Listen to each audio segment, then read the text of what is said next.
LETHU. I know, right,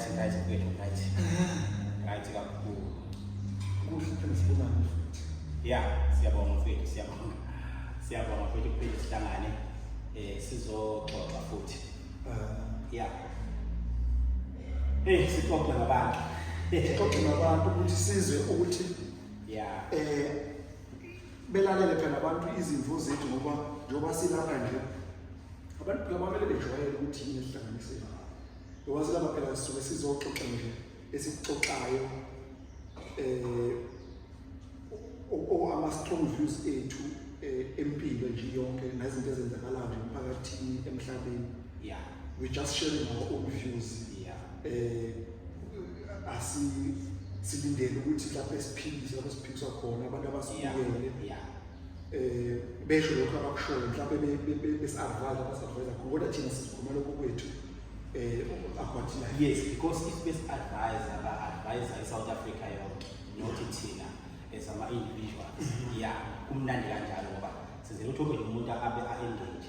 But-ke noma singena nje sesikhuluma kodwa-ke yazi ngiyake ngacabanga nje ngivuke ekuseni ngibuka Siboniswa ngibuka indaba nje yezwe lethu nje i-country nje yethu ngiyibuka nje yonke nje ngibuka izinto eziningi ngibuka ukuthi ngibuka indaba ye-crime ngibuka indaba ye-level of education ngibuka nje indaba ye-management ukuthi are we managed in a correct way thina nje as a country kuhamba kanjani. Siyabuka nje indaba zagesi, sibuka indaba yamanzi, indaba yemigwaqo. Yabona le mfethu mina nje ake ngiqalela yabona uthi itheni joke. Yes. Itheni joke uyabuza ubaba uthi mntanami what are you going to do in life? Yeah. In the future, what do you want to be? Yeah. Uthi umntanakhe, no dad, I want to be a politician. Yeah. Said to Baba, oh, okay, want to be a politician? So I said, yes, Dad, I want to be a politician. Yeah. Said to Baba, of which it's the right question to ask. Said to Baba, what have you done? What steps have you taken to become a politician? Yeah. Said to Baba, Dad, I haven't done nothing. Yeah. Said to Baba, hi, you are right. You are good to go. You should be a politician because you haven't done nothing. I was thinking ukuthi there is something wrong because akazaqale lutho shilo mthende awuhlala mina because thina sazi ukuthi kufanele kube khona ama-signs wenza manje bakuthi ngokungakenzi lutho nje because you've done nothing ama-steps you are good to go. You should be a politician because the main job of politicians is to do nothing. So let's take us begin now. So South African country, it's very worrying. Yeah. It's very worrying kakhulu. Yes.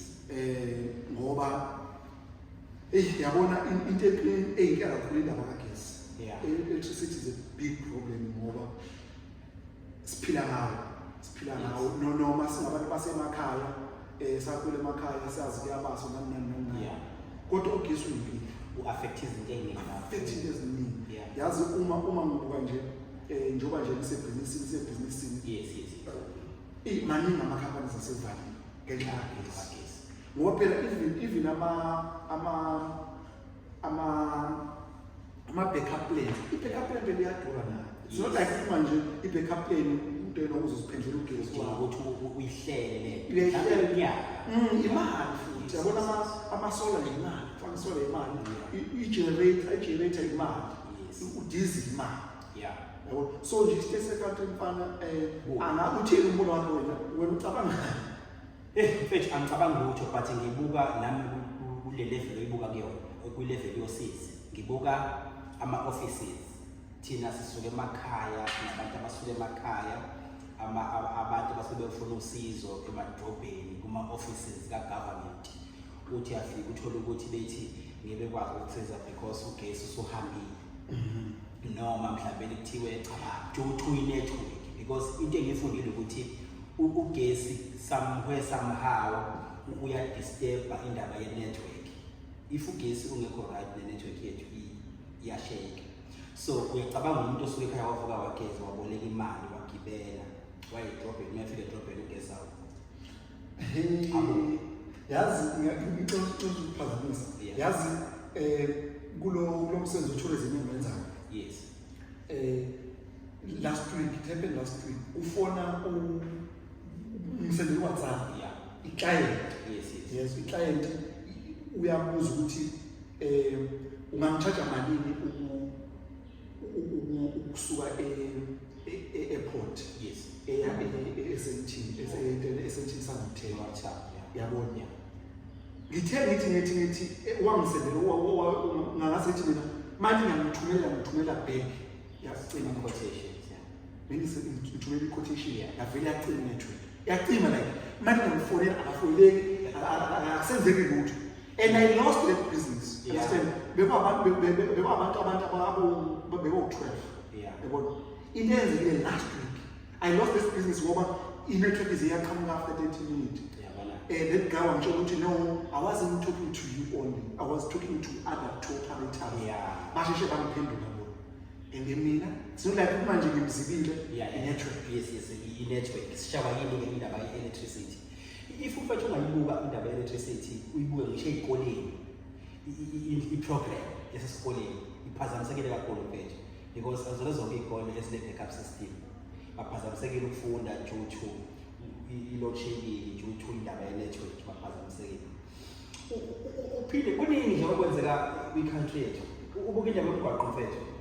Mangaka ama-accidents soba wabona ukuthi uma uthi uyabheka akhozwe i-condition yomgwaqo. Maningi kakhulu mfethu imigwaqo yethu futhi yabona imigwaqo yaKwaZulu-Natal. Imigwaqo yaKwaZulu-Natal yazi yayikade right some years back. Imigwaqo wawazi impumalanga yona kade inenkinga. Yes. Thina nje basahamba lo mgwaqo lo o-11 moya eGoli. Imigwaqo ukade manje sekunzima. Ngiyabona nje umgwaqo lona sisakhuluma ngawo. Yabona usuka between Newcastle and Fryhead. Yes. Hey, yakusona umgwaqo lo angathi yini yanele. I mean ngizengaphosta TikTok. Ngantela ngawuveza ukuthi ngayishutha lemgwaqo leli ukuthi nasi sine esinjini. Impela asazi ngoba untwana abantu abanjengo lo abantu baba lo wasokhozini umsweni bomsweni ujwayele ngabe kuyikhuluma indaba le yama-potholes imigwaqo ima-potholes access i-potholes sokungumgodi yabo sokungumgodi siyawela and uma uthi uyacabanga i-speed limit is 120 kilometers per hour. Yes. Kodwa wena i-pothole yakho ngabe uzofaka uhambe ngo-20. Imoto eqhamuka emva kwakho zenza njani? Ilezi engazike ezingajwayele zibonile ukuthi indawo evulelekile ngihamba nango-100. Iy'ngozi zinjani-ke manje impela abantu abanjengo-Andrewsweni bayayikhuluma intwele kodwa kusho ukuthi ayifike endleleni ezirayo ngoba imigwaqo iwari yami ngicela ukuhamba ngawo cishe lasimanje ngicela ukuhamba ngawo ngibone phansi kukhona ophisi bey'moto ophisi bobhamba ophisi banumber plate ngayibuza ukuthi iy'moto ziyalimala noma zingashayisananga yes sikwaya la but thina we still have their problem kodwa futhi sinobufakazi obuphansi ukuthi lezi moto ziyalimala endleleni. Kodwa manje ithini solution? It is because of mhlawumbe i-management ye-country indlela esimanejwa ngayo eyenza ukuthi mhlawumbe sibe nalama problems amangaka. Ngibuka le ndaba ye-crime yazi ukuthi izolo sengiyolala endabeni ngizwe kuthiwa eMpumalanga kwaMpumuza indawo enjalo kungene abantu barobha isikole othisha isikole bangene ngeruza isikole mfethu South Africa nje kanti yini endlela siphephe kuphi yini esijabulisayo truly si-autopilot anything can happen. Yes, bangena kanjani abantu esikoleni beyophazamisa ukufunda because enye into engiyaziyo mina ngobugebengu ukuthi abantu abangena esikoleni sangakini basuke bekhona umphakathi osuke wazi ukuthi wobani benza leyo nto bana nesibari report The time esingabadeport is the time esandisa khona ubugebengu, because if beqala manje labantu bayagraduate bahambe benze into ezinkulu, so bengena emakhaya ukuthi imoto bebulala abantu njalo njalo. I-crime nje if wena awu-affectekanga direct, but anyway you are affected, because if ungathona ingane efunda la, the fact ukuthi umuntu ophazamisa ukufunda kwesikole usazoba nayo ingane ezofunda, uye nengane ye-relative, unengane kamngane, unengane ye-community yakho ebingaphuma la kube something, kodwa wena wathula kwenzeka i-crime. So nje South Africa akuhambi kahle mfethu kakhulu, and I'm very worried nge-generation ekhulayo ukuthi ngempela yini abayibukayo babonani kwenzakalani, yini le abayi-experienceayo kwi-South Africa yethu. I-South Africa nje esibhekene naso, there's nothing positive. Ukuthi nje siyavuka siyaphila senza lokho esikwenzayo, sisabalaza indlela ezizabalaza zakhona, kodwa abantu ngempela abasebenzimeni abaliboni kusasa ngendlela South Africa ngakho. Uma iSouth lingakwazi ukubonwa, uma iSouth Africa istress abantu well off, aba-right, bestressekile, what about abanye abantu abaphansi? Abantu abasebenzi, abantu bahlela abasebenzi, abantu bahlela emakhaya abasebenzi, elokishini bahlela abantu abasebenzi, abantu mhlawumbe izizathu abantu bezidingo ovame ukuyisebenza, affectwa indaba kagesi, affectwa indaba ye-crime, indaba ye-transport, bakhala kwimigwaqo, u-affected. Konake, yeah, because i-crime i-affecta osomabhizinisi, i-affecta abasebenzi bama-companies, abasebenzi bakahulumeni, crime iyaba-affecta abantu. Nogesi ngokunjalo. So kanti kupho ku-right, yini kufanele siyenze. Umuntu ofunda kakhulu ukufunda because of i-crime, because of indaba yemigwaqo, because of indaba kagesi, uyaphazamiseka. So nje mhlawumbe kwisicelo sethu kodwa, whoever osuke ekwazi ukusebenza kwikhona yakhe, if wena kwikhona yakho excela, mhlawumbe ungawenza umehluko. I mean, if ungathiwa wena ubheke imigwaqo ngakithi u-P700 angazi kanjani, because angazi ukuthi ubani omeneja uphalo wenza. So if ungathiwa wena umaintaina u-P700, please do. How? Mhlawumbe if wena ungalungisa u-P700, mhlawumbe u-R25, mhlawumbe u-N11, mhlawumbe u-R35, mhlawumbe u-R66, mhlawumbe umuntu naye olapha ngathi ngizothi u-P700 usumuhle, ake silungiseni u-R35 nathi because wethu. Mhlawumbe if unga-excela kwikhona yakho, mhlawumbe ungawenza umehluko. Ilento esifunayo. Exactly. Lento esifuna manje ukuthi nje phela-ke mhlawumbe nalabantu othi wena bengenza lokho. Yeah. Ilapho engikhuluma ngawo abama-politician. Yeah. Yabo ngenqamba banga ama-politician ukuthi nje angabanye abantu. Yeah. Abanye abantu angazi kwenzakalani, mhlawumbe nami bangathiwa ngi-politician ngelilapha, mhlawumbe ngaba nje angazi kwenzakalani amasuku nami. Mhlawumbe it's a training, mhlawumbe manifika ne-training. Yazi mawusho njalo sengikhumbula indaba uthi omunye umuntu ngemilanga, the great Nelson Mandela, he was a politician. Yeah. Kodwa inkinga enkulu ukuthi you are Nelson Mandela, right? Yes. You need another 100 of Nelson Mandelas to achieve what you want to achieve as a Nelson Mandela. Yes. But if you are the only Nelson Mandela, the other people are you're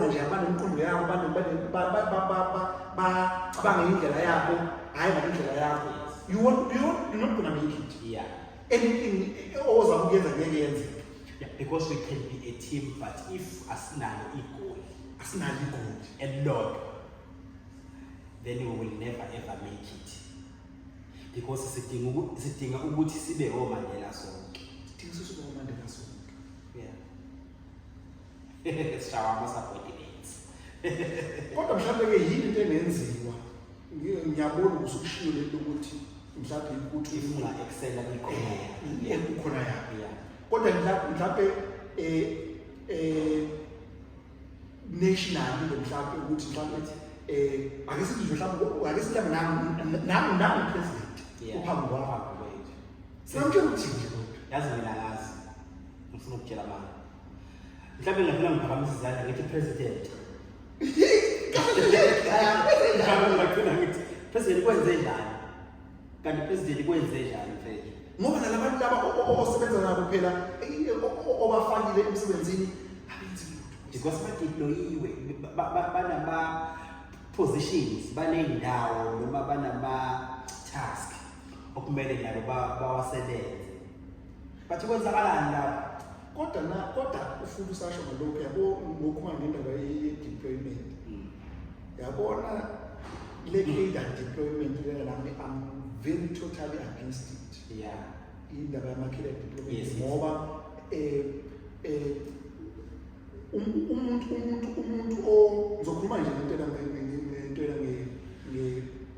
let's say transport umuntu ongenangisho i-program le-transport akanangisho i-degree akanangisho into ena leyo certificate yase-college understand ne-transport akazi lutho ne-transport uzomfaka lapha but ukhona and is working uthola ukuthi umuntu mhlawumbe uminister wakahela uthola ukuthi mhlawumbe akanayo ngisho nesini sakaza yenza so lo muntu loyo nje knows nothing about indaba nje ku-health system akaze lutho but he has been deployed ukuthi yena ayi-oversee inkinga lesibili mhlawumbe sishawala ezilezina ivele shayizo vele yazi mangincuma kuthiwa kanahle manje kule generation yethu kwame ngabe manje sesiqhamuka into ena awusopolitiki abayifundele into le yabona umkhakha we-transport what usebenza kwa-department of transport nami uyasuka yi-ministry of transport uyayazi wena kwahelp nakanjalo lonke indawo uyawazi zonke uqale lapha phansi yonke into uyayazi ilento esidingayo nanokuthi hayi kodwa phela njengoba amakhehla agcwele ephalamende nogogo bagcwele ephalamende kuseyikho yazi wangithintela into esayibuka nawe eNzukweni sixoxa nje sihambele sibuka lento ethi kodwa ke vele kahle hle thina ngabasikhula nje siyazi ukuthi masuku above 35 usuphumile kwi-youth level shuthi wena mhlawumbe awusekho likely ukuthi ube employed mhlawumbe manje sekukhona leyo mhlawumbe position mhlawumbe edinga wena but nje kodwa isikhala sakho sisuke usho ukuthi ungakuba limited okay but bese kwakhona umuntu ngoba sikhuluma nje oqashwe this week Monday obesayina i-contract mhlawumbe but lo muntu una 76 years safuneka aphinde aqhubeke futhi aphushe isipani yethi wena uyayibona ukuthi age mina nje age yami mhlawumbe isavuma ukuthi ngathola umuntu ohamba iqasho ohambe esebenza sekungathola lokho nalokho but ngiseke senze ukuthi lo muntu wasebenza yes she has been employed fully employed yes 76 when no gogo kaya 76 ongakwazi ukuphuma endlini ongazishuphuma ngoba manje ungathi udinga uzeklinika basemnandi simama seklinika udinga ukuthisha noma kodwa thina eParliament nabantu aba over 70 years ufuna hlale phambi kwecomputer ufanele abhale ufanele afunde yes si understand ukuthi bafundile mhlawumbe bafundile vele bayile esikoleni kodwa 70 years because emsebenzini we need energy that's the first we need energy emsebenzini ngisho ngabe kuthiwa usmart kangakanani but if awunayo i-energy yokwenza leyo task then ngeke izenze leyo task because i-energy iqala uvuke ekuseni uvuka nge-energy makhali alarm uphaphama nge-energy uvuke uwenze kule ugeze wenze ama-meeting yes uyazi ukuba before uyamultitask lezinye izinto uthi ayini ukuba before even mental energy yes hayi ukuthi mhlawumbe lokho even mental energy nje ukuthi wena energy yakhe enqunda kunjani like exactly ikhwesini lithi laba bantu abanaleya age over 60